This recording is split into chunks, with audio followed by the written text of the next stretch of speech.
Hey guys, this is Weekend Vacations. Welcome to my review of the 2014 comedy Neighbors. And no relation to the 1980, 81, I think it's a 1981 film, the other film Neighbors, which stars John Belushi and Dan Aykroyd, which honestly I would say that this movie is a better film than that movie. That was disappointing. But that's a whole other story. But anyway, Neighbors is a film that I really didn't really think much of at first until my friend Matt showed it to me one night, and I had a lot of fun with it. And actually, recently, at least a month ago, I watched it again, and it still held up really well. And I got to be honest, I think it was my personal favorite comedy of last year, and one of the best comedies I've seen in a while. And I'd probably say it's the best frat comedy I've seen since Animal House. Is it nearly as good as Animal House? No, but it's Animal House we're talking about, an absolute classic.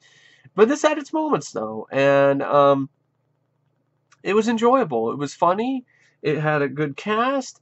I liked the premise. I thought it was fresh and innovative and edgy, but at the same time had a really good heart to it, and I really liked that about the film.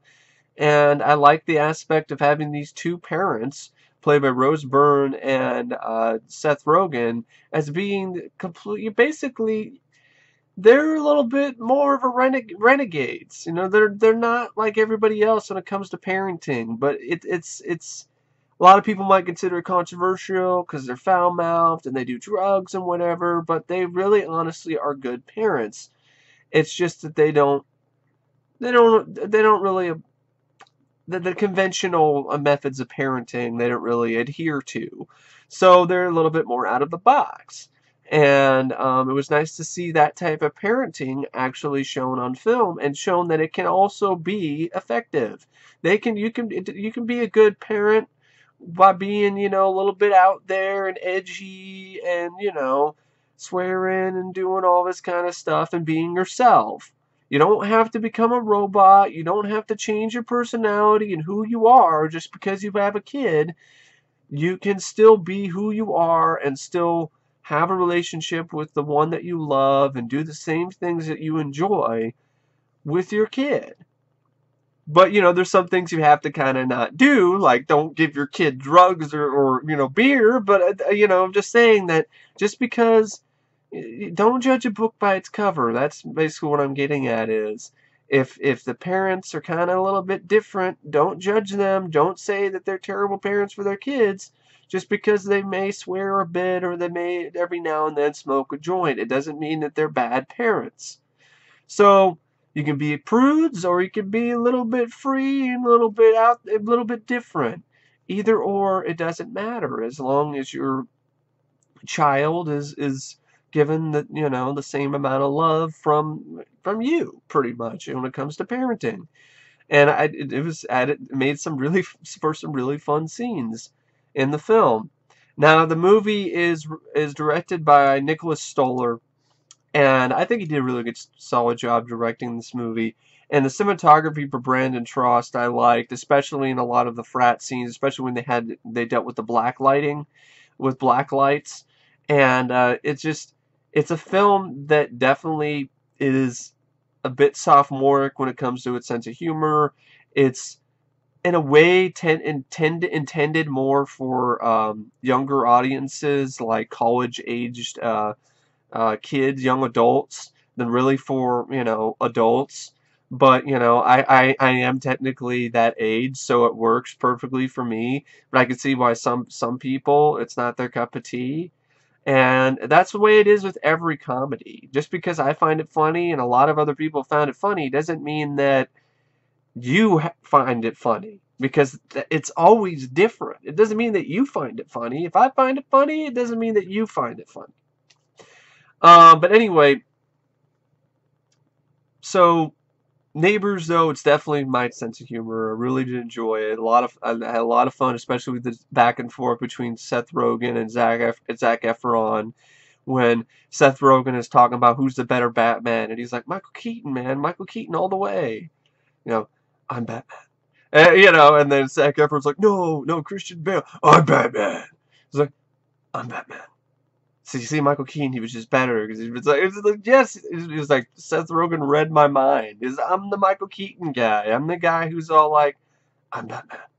I prefer Batman to be like that instead of I'm Batman. I'm Batman. I'm Batman. Bubble yum. So yeah, it's so yeah, hubble bubble. I prefer my Batman to be more understated, but still badass, like Michael Keaton. And so there was a lot of fun moments with that, and the whole scene where the kids are having this Al Pacino party, and they completely don't get it. So the guy starts out, being like it's actually not an Al Pacino party. It's a Robert De Niro party. Sorry, my bad. They're having a Robert De Niro themed party, and then they start going in and start acting like Al Pacino. So so they're like hooah, hooah. And then Seth Rogen's like, that's not even the right. That's Al Pacino. That's not even the right context. And then the black guy in the film, he goes in and he's all like doing Sam Jackson quotes. It's like that's Sam Jackson. It's not even the same thing. So that's totally how I would react to that scenario. They're having a Robert De Niro themed party. Zac Efron's dressed up as De Niro from Taxi Driver. Dave Franco's dressed up like Dave Fokker. The Fokker father, from Meet the Fockers and Meet the Parents, and he's like, hooah! It's like, that's Al Pacino. It's not even the right context. So, it's just totally, it spoke to me. That's one of the many reasons why I enjoyed it, because it totally spoke to me in a lot of what I find funny. The scene near the end when I crack up just thinking about this. The scene where Seth Rogen and Zac Efron are getting in a fight. It's just Zac Efron's room with dildos and shit, and trying to shove the dildo into Seth Rogen's mouth. And he's like, ew, ew, this is gross. And then the whole thing where he goes in and he beats up on Seth Rogen, and he's like, I'm Batman. And then he jumps off the trampoline and hits the fucking thing. Crack up every time. That is so hilarious. This is like he was like, I'm Batman. The boing. It's a fucking thing. Oh man, that was hilarious. And it busts his ass on the fucking thing. Oh man. And I was the only one that found that scene uproariously funny. I was showing this film to my mom, and she was laughing her ass off at that scene. So I'm not the only one.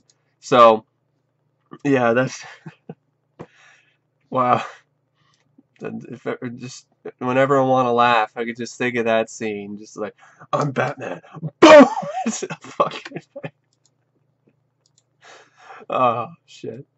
But anyway, it stars Seth Rogen, Rose Byrne, Christopher Mintz-Plasse, Eden McLovin himself from Superbad, Dave Franco, who has this power that he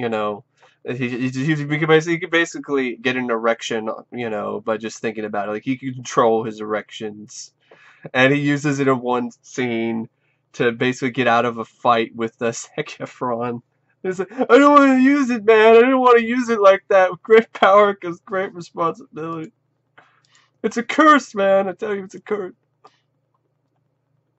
Uh, and so the film was made for a budget of $18 million, and it made its budget back within the first day or so of its release.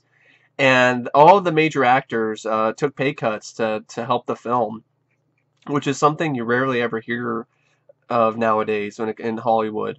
And that was a really selfless thing to do. And they did it, for the better of the film. I mean, Seth Rogen and Zac Efron took some really big pay cuts to help the film out, which I thought was pretty cool. And the film is it's a really simple plot. That's the reason why I really like it. It's not very complex or anything. Not a lot of comedies are, but it's very simple. And I think it just focuses on this couple, Molly, and it's Kelly, not Kelly, it's Kelly. It's Mac and Kelly Radner. just Seth Rogen and Rose Byrne, and they had great chemistry. I thought they were a really good couple. And Rose Byrne is she's an Australian actress, I believe. And so right off the bat, the film opens up with a hilarious scene where they're having sex, and every time, and then Seth Rogen turns around and he sees that their baby girl, who's the cutest baby, one of the cutest babies you will ever see, and is just smiling and giggling at him. And that was not intended. That was actually something that it was just the baby turning around to look at Mac and Kelly having sex in the first scene of the film was actually accidental. The scene was originally supposed to end after Seth Rogen turned her around. However, the director, Nicholas Stoller, noticed that the baby kept looking around to watch Rogen and Rose Byrne, so instructed one of the cameramen to film the baby. And according to the director, if you listen closely, you can hear Rogen and Byrne laugh after the baby turns around to watch them. So they're doing it, and then of course Seth Rogen's like, we can't, stop. She's looking at us. She's looking right at us. We can't do this. Oh, come on, it's okay. She doesn't see anything. She just sees shapes. Shapes fucking. That's what she sees. She sees seashells by the seashore. She sees shapes fucking. That's what she sees. It was like, no, she just sees little bouncing balls. It's just bouncing balls. Yeah, my balls. So right off the bat, I'm laughing, and I know I'm in for a fun time. And so she sees shapes. She sees shapes fucking. And so anyway, I like how her friend, I believe it's played by Carla Gallo, and she is calling up calling up Kelly, saying we gotta go, we gotta go have a party. We need to go to like a concert or something. It's like, let's take the baby along, and then they just do this montage of getting ready for the baby, and then they just pass out asleep and miss the whole party. And so, in a way, it's just this couple is trying to find, they just had this baby, and they're trying to find, how to balance, taking care of the baby with also having fun and adding excitement into their lives. And Seth Rogen is even, dealing with stuff at his work. One of his coworkers is played by Barinholtz from Mad TV. And what happens is they end up having a frat move right next door to the Radners have a frat move right next door to them.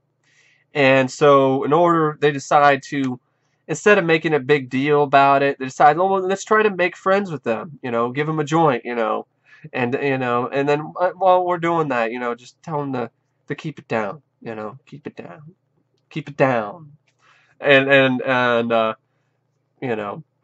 and there's a pretty funny scene where Kelly and Mac are trying to, they're talking to each other what they should do and how they should say keep it down, and and it's awkward, and then it's even more awkward like when they meet up, gives them the joint, and then yeah, we're cool, you're cool, and then Kelly, she's all like, and maybe you could we have a baby, and maybe you could keep it down. It was just like it's this really awkward, forceful keep it down, which is a complete opposite of what they were practicing earlier. So they give them the join, and then they become friends for a little bit, and that's where Zac Efron takes some shrooms. It was a little bit crazy. He bonds with Zac Efron takes shrooms, and so does Seth Rogen. I don't know. They both took shrooms, and they both got crazy, and they form this bond. Seth Rogen and Zac Efron. And Zac Efron really impressed me. Zac Efron's an actor who I thought was hopeless. I thought he was just another Disney product who he was just some hot guy so little girls can, teenage girls can put on their wall, and that's all he'll ever be. But he ended up actually doing a really great job performance-wise as Teddy Sanders. It was a really good performance, and it really sold me on him, and it made me interested in any next project he's going to do. It was a really great performance by Zac Efron, especially, considering, Zac Efron's track record. And so, there's this bonding moment. They even cross the streams. Which is really they're just peeing with each other, peeing next to each other, and they have the whole Batman thing. But then things get a little bit too out of hand. The party gets too rowdy, and so Zac Efron tries, not Zac Efron. You fucking goddamn it, fuck. Maybe I'm taking shrooms. uh, Seth Rogen, Mac, he ends up calling the police. But he's trying to see if he can call it anonymously, but of course you can't do that. They have caller ID. And so then this sparks a feud between the frat and the Radners. And so they start, being loud, even more loud and obnoxious, and being just dicks. And so then this, starts a war. And it's a very entertaining, fun war. So Seth Rogen decides, they're kids, they can't pay for shit. We're going to go in and we're going to, let's break the, let's do something. And Mac decides to break the water pipes, and then they're screwed. Now they can't pay, they're college kids, they can't pay to fix the thing. So the basement gets flooded, and then they end up having this scene where it's like, we can't do what we got, we can't fix this, we don't have any money. I mean, they're just sitting with dicks in our hands. It's like, dicks in our hands. Dicks in our hands. Dicks in our hands. And so they decide to, take that advice to heart and make dildos, and they end up selling them. And one scene, Dave Franco's making one with a 3D printer. And they end up selling them to, college girls, and they end up making them enough money not only to fix everything, but to get more obnoxious shit. So now it's really gotten heated, and so Seth Rogen, I like this scene where he's talking to his wife, and he's all like talking, and he's all like, yeah, what we should do? We should do something about this, yeah, I should get a gun. And then I'm going to go in, I'm like, bam, Scooney's dead, Music dead, they're all dead, bang, bang, bang, they're all fucking dead. And then his wife was like, whoa, that's a bit much. No, we're not getting a gun. No, we're not getting a gun. We're not getting a gun. And I crack up at this one scene, too, where they're at the park with their daughter, and then Rose is like, what we gotta do? We gotta get those motherfuckers. We gotta, and then Max is like, whoa there, whoa. You're this close to her first word being cunt. So, and it's just, I like the couple. I mean, I thought not Zac Efron. I keep fucking up with Zac Efron. It's because his name is the first one listed on the I don't know. My brain is just not there for some reason right now. Seth Rogen. Seth Rogen and Rose Byrne have some really great chemistry with each other, and they're really a lot of fun to watch together. And they're a unique couple. So the reason why I really like the film is they're a couple that you don't rarely ever see, an adult couple like this in a film as pretty much the leads in the movie. So that's another reason why I really like it.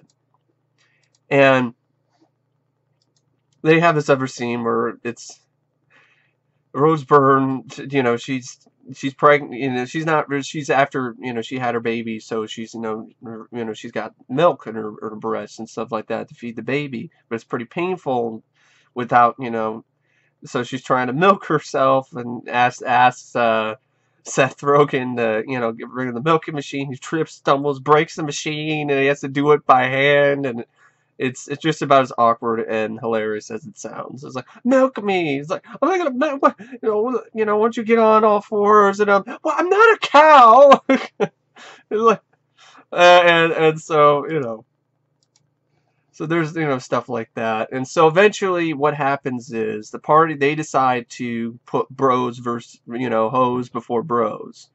So Rose Byrne comes up with this plan. Kelly comes up with this plan to make Dave Franco make out with Zac Efron's girlfriend, because you never put hoes before bros. It's one of the big rules in the frat. and they successfully do it. It's a really well shot sequence. That's where the blacklight scenes come into play. It's pretty funny too, and well done. And they get it to work, and it leads to throwing shit off the porch and some guy getting injured, and then the frat is put on a probation. But afterwards, now it's just boring. Now their life is now they're back to their boring life, and so they decide we got to do something about this again. And I just thought of another scene which I liked where it's pretty dark, but I liked it, where what happens is there's a little bit of a spat that happens between Seth Rogen and Rose Byrne, and Zac Efron's just sitting on the porch, and he's all, and then David was like, oh, we go a little bit too far here. I mean, I don't want anybody to get like divorced or anything like that. And he's like, no, my parents love me. They would never do something like that. I think this is hilarious. My parents love me. You're like, Dad, that's pretty bad. So they have this little spat, but of course it ends okay. And then this whole feud escalates even more, where Zac Efron is putting like airbags into places in their house. Puts one at Zac Efron. Zac Efron puts one at Seth's work, at Mac's work. So he sits on a chair, and the fucking airbag goes off, and he flies into the ceiling. And he has another one for his friend, who also gets hurt. And because that's after they tried to set him up. They set him up by trying to get this pledge guy who calls himself Ass Juice. Which, the pledging thing, I never understood why anybody puts up with that shit. You're Ass Juice, and promised you 1 million. No, I'm going to promise you infinite BJs. And you're like, no amount of BJs is going to make me do humiliating shit like that for you. You want me to lick your foot, lick your shoes? No, why don't you kiss my ass? I mean, that's the thing. I would never, if I never got into a frat, whatever. I don't care about the benefits of being in a frat if I have to be humiliated and degraded in order to make it into one. Fuck that bullshit. I'm gonna tell those guys to fuck off. Throw shit off the porch? How would I throw your dumbasses off the porch? I mean, it's just fucking terrible. And this hazing shit is awful, and it's gotten out of hand multiple times lately. It's gotten to the point where some fraternities from some colleges have actually banned hazing from the fraternities. They said no more of this shit because it got too real at some instances, and some people have actually gotten seriously injured. And I think, didn't some people, like, I don't know if somebody died or anything like that, but I wouldn't be surprised if somebody like got lost in the middle of nowhere. And I think I read some pledge got lost in the middle of nowhere, and was pretty much fucked. But that's, so there's a lot of big issues that revolve around the frats. And it's like, what does hazing do? Is there anything positive that comes from it? BJs? Oh, yeah, all those BJs were worth getting fucking humiliated and calling it a fucking elephant man and shit and called ass juice. No, it's not worth it to me. Really, it isn't. Sorry. No amount of BJs are worth being called ass juice and getting smacked around by a bunch of fucking idiots. That's just me, personally. But anyway, so they decide to pay this pledge some money, puts on these Google glasses, and is going to try to, catch an act of hazing on tape. And then, actually, what happens, surprisingly enough, there's a little twist in the plot where Zac Efron actually takes the kid Ass Juice aside and says, I'm going to haze the shit out of you. But then he actually takes him aside into a room and says, like, what's wrong? What's going on here? They were doing really well. You've been one of our best pledges. Like, what are you doing? What's going on here? And he's all like, well, it's too much. It's like, yeah, just go up in the stairs of my bedroom, and I got all these episodes of some show like girls on there. You can watch them and just chill out, just relax, just rest, and if you need anything, you can ask me. And I thought that was actually a really good addition to the character that Zac Efron played. I mean, his character Teddy, and also the little scenes that show him kind of really jealous of his friend, played by Dave Franco, Pete, because he's gonna get out of college and he's gonna go somewhere. and he's just a jock. That's all he is. He's a jock, and he didn't really focus on school. He focused too much on partying and being popular or being a jock. But he's not good enough, sports-wise, to go any further, going to the NFL or wherever his sport, professional sports, whatever special professional sports that are available to him.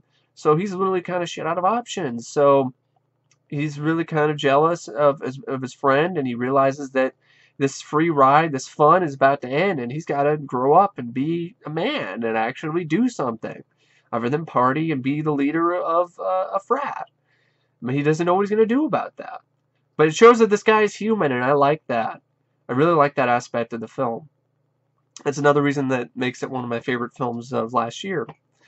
And so that backfires horribly. Zac Efron speaks into the glasses, and he's like, "You're dead." And that's when he puts in like airbags into their, and even puts airbags into Seth Rogen's house. And it's like a really tense scene. It's like, it's suspenseful. He's going around his house like looking for the airbags, and it scared the crap out of my mom. And the first time I saw it too, it was actually pretty effective in terms of delivering some jump scares. And it shows that they have hearts, where they didn't put an airbag in the baby's crib. And after all this, because the airbag stuff culminated in like the sort of strain on the relationship between Rose Byrne and Seth Rogen. She goes over, they have a fight where Seth Rogen's like, "No, I'm the Kevin James of the relationship. There can't be two Kevin Jameses. You got to be more responsible." And of course she's like, "What? Okay, that's how it is." And then she leaves, or goes hang out at a friend's house. And then, of course, Seth Rogen realizes he did the wrong thing, goes back over there, and they make up. And she's like, "Do you still love me?" He's like, "Yeah, I do. It was stupid. It was so stupid." Yeah, it was. And that just sums up a lot of fights in a relationship, how stupid they are. And sometimes it ends up in a breakup when it's just a really stupid fight. And so they get back together, and then they decide, okay, we got to take care of this once and for all, because Zac Efron is getting unstable mentally. He's talking about stuff where it'll never end. I'll leave, and there'll be more people, and basically the suffering will never end. You'll always have a frat next to you, and you'll always get shit. So they decide we got to take down the frat once and for all. So they decide to get the help of Barinholtz and Seth's friend from work, and they set up this way to make it look like their probation has been lifted for the frats. So they have this big, huge party. And I have this fun scene where they're, doing little impressions of different actors, and even the President Obama to, do little radio promos for the party. And they end up, setting this up. But hey, the frat's actually pretty smart. They realize that it's they're screwed. That the party, they go, "Hooty hoo!" And it's like, "Hooty hoo! The hooty hooing! What do you mean they're hooty hoo? What does that mean?" There's like, Seth Rogen references a rap song. Where are the cops? Hooty hoo! Oh shit, they're in on us. They're in on it. And then it's because Ike Barinholtz was an idiot and put in like some Jewish anagram into the seal of the school, and one of the students figured it out, and then it was an insult. And so, of course, Seth Rogen's like, "You fucking idiot!" It's like, well, it was like, we're like, it's like a calling card. We leave something, it's like, "Oh, they did it to us again." And it's like, you do that after you do the crime, you fucking idiot. It's like, oh. And so they just, okay, we need a distraction in order to get into the house while they're getting everybody out and trying to get the party so it gets back on.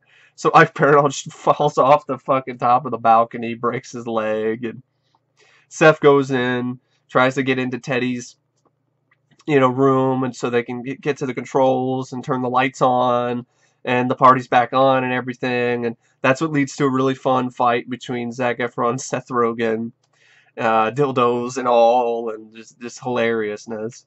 Sent to the fucking fan. And, and then what happens is Rose Byrne ends up getting back up there after Seth basically got Zac Efron out of the way, and they turn the lights back on, party's back on, and Rose Byrne while Zac Efron is looking, she shoots a firework right into a cop car. And then, oh, that's it. That's it. It's over. And the movie ends with Zac, the party's over. The frat's gonna get in trouble. The frat and Zac Efron takes the blame, gets arrested. He actually, his friend, played by Dave Franco, was like, I'm gonna, where you go, I go, man. We go everywhere. It's like, no, you go. You got a future. Get out of here. And so, his friend leaves. And then the movie actually ends with something that actually, I guess, wasn't actually planned. It was something that was decided pretty much on the spot. That they were going to. The movie ends with Zac Efron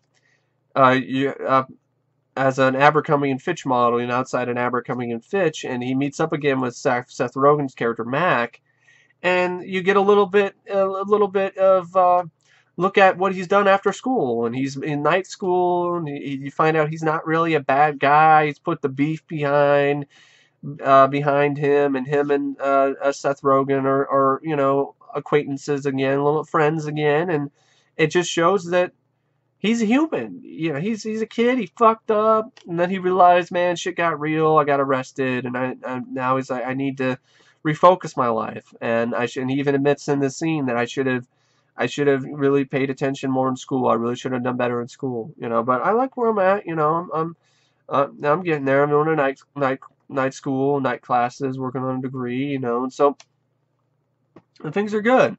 And and I like that. The film didn't have to do that. It could have totally painted Zac Efron's character Teddy as a paint by numbers, cardboard cutout bad guy, but instead it fleshed him out, and the film was much better for it. And then the film pretty much after that, it pretty much ends with Seth Rogen and his wife, some Mac and Kelly, their Kelly Radner, being their unique selves by taking photos of their baby for a baby calendar with their baby, but she's dressed up as Heisenberg from Breaking Bad and is like has little meth ice cubes. And so it tells you that these parents are definitely eccentric, and they're different, but they're still good parents. So yeah, and that's Neighbors. I really don't know what to say about the film, except I thought it was a really fun, entertaining, enjoyable comedy with a really big beating heart to it that made it rise above the other competition and made it rise above the other comedies I saw this year. 22 Jump Street I really enjoyed too, but if I had to pick, I'd probably pick Neighbors over it because I just like that type of movie that has a nice heart to it, but the same likable characters, but at the same time it's pretty funny. And I thought Neighbors is definitely one of those movies. And I know lately it's been getting bashed, which I don't understand, but to each their own. If you don't like the movie, I don't have a problem with that. But I really loved it. I thought it was a great film and one of the best comedies I've seen in a while, and definitely love to add it to my collection in the future. But I really don't know what else to say about Neighbors, except I was going to rate it out of 5 stars. I didn't find anything wrong with it, so I'm giving it 5. I mean, that's just my personal opinion. Anyway, I really don't know what to say about Neighbors, except thank you for watching my review, and I will see you guys later. See ya.